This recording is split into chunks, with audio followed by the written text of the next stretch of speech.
की खोज Watson and Crick ने की थी। और तुमने वाटसन एंड क्रिक, सुन लो मेरी बात, तुमने किताबों में पढ़ा है कि वाटसन एंड क्रिक ने डीएनए की खोज की थी, और तुम्हारे सर ने यानी डॉक्टर सलीम सर ने वाटसन एंड क्रिक के साथ, ठीक है, 4 दिन इंडियन नेशनल साइंस कांग्रेस, भारतीय राष्ट्रीय विज्ञान कांग्रेस में 4 दिन बिताए हैं साथ में मिलकर।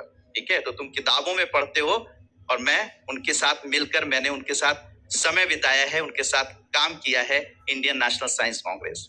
ठीक है, तो ये मेरे लिए एक बहुत गर्व की बात है।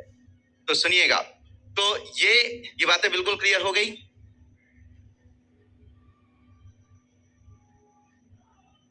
यहाँ नहीं, कुछ लोग ज्ञान बगा रहे थे ना बार बार बीच बीच में कि डीएनए की खोज जो है वाटसन क्रिक ने की। वाटसन क्रिक जैसे मुझे पता ही नहीं है, तुम वाटसन क्रिक का नाम सुने हो, किताबों में पढ़े हो, और मैंने उनके साथ काम किया, उनके साथ मैं रहा हूं 3 से 4 दिन। ठीक है, अरे भैया मैं रहा हूं बोल रहा हूं, तो कुछ लोग पूछ रहे सर आप मिले हैं। अरे मिले नहीं, रहा मतलब कि 4 दिन की इंडियन नेशनल साइंस कांग्रेस में, ठीक है, वो आए हुए थे, तो उनके साथ वक्त बिताने का मौका मिला था। ठीक है, तो इस तरीके से तो मिलने की कौन सी बड़ी बात है। चलिए, तो ये बातें बिल्कुल क्लियर हो गई बच्चों। फिर से एक बार जिन लोगों के लिए रिवीजन, जिन लोगों के लिए बिल्कुल ये नई चीज है, ये बात याद रखें कि हमारा जो शरीर होता है ये क्या है, हमारी कोशिका है। शरीर का जो एक यूनिट होती है, यानी हमारा शरीर जो होता है वो किससे केंद्र, कोशिका के केंद्रक के अंदर, लिखिएगा कोशिका के केंद्रक। हाँ पता है आनंद कुमार कि उनका 2004 में उनका डेथ हो गया होगा। ठीक है, मुझे उनका एग्जैक्टली नहीं याद है कि किस वक्त डेथ हुआ था। मैं 1999 में उनसे मेरी मुलाकात है, तब मैं स्कूल में हुआ करता था।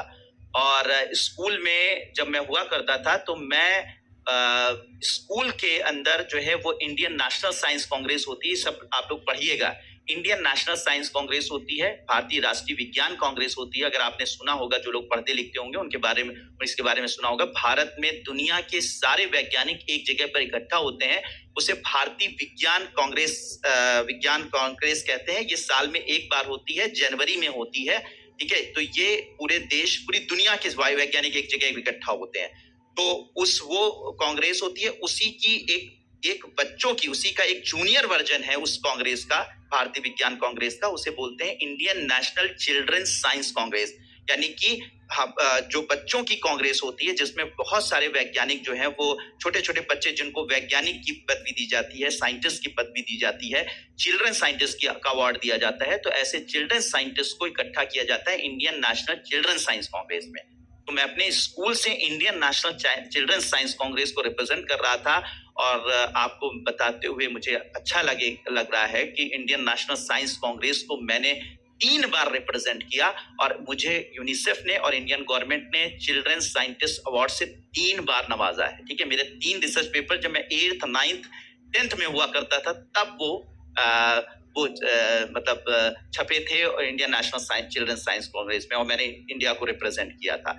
तो उस वक्त क्या होता था, चिल्ड्रन साइंस कांग्रेस, और अभी भी होता है, चिल्ड्रन साइंस कांग्रेस और साइंस कांग्रेस जो है वो मर्ज हो जाती है। 27 से 31 तारीख दिसंबर को होती है चिल्ड्रन साइंस कांग्रेस, और 3 से 7 तक होती है। अब तो थोड़ा सा टाइम इधर उधर होने लगा, लेकिन 3 से 7 उस वक्त जनवरी में होती थी साइंस कांग्रेस। तो दोनों को मर्ज करके इसके जो बेहतरीन स्टूडेंट्स होते हैं उनको चिल्ड्रन साइंस कांग्रेस के, उनको साइंस कांग्रेस में मर्ज कर दिया जाता है। तब मेरी उनसे मुलाकात हुई थी, वाटसन क्रिक से मेरी मुलाकात हुई थी। ठीक है, एपीजे अब्दुल कलाम से मुलाकात हुई थी, बहुत सारे बड़े बड़े साइंटिस्ट हैं, उनसे मुलाकात हुई थी, और कई लोगों से तो बहुत बार मुलाकात हो चुकी। तो इस तरीके से तो मैं इंडिया का वो स्टूडेंट, मतलब ये मेरे लिए गर्व की बात, सम्मान की बात है कि मैंने भारत को जो है वो पूरी दुनिया में रिप्रेजेंट करने का मुझे मौका मिला है, और चिल्ड्रन साइंस कांग्रेस से की मदद से, और साथ ही साथ मैंने इंडिया को रिप्रेजेंट किया है। मतलब वो चीज मैंने फील की है ना, कि जो यहाँ पे भारत का झंडा लगा हुआ होता है, लोग देश गर्व की बात करते हैं, और मतलब भारत कैसे है ना कि भारत का के सम्मान की बात करते हैं, भारत के गर्व की बात करते हैं। ठीक है, देश भक्ति की बात करते हैं। तो देशभक्ति तुम लोग बहुत सारे लोग बातें करते हैं, तुम्हें बहुत सारे लोग से बातें करते हैं। मैंने देशभक्ति को ना रिप्रेजेंट किया है, यहाँ पे भारत का देश का झंडा, और दूसरे देशों के सामने जाकर रिप्रेजेंट करना, और अपनी मतलब चीजों को बताना कि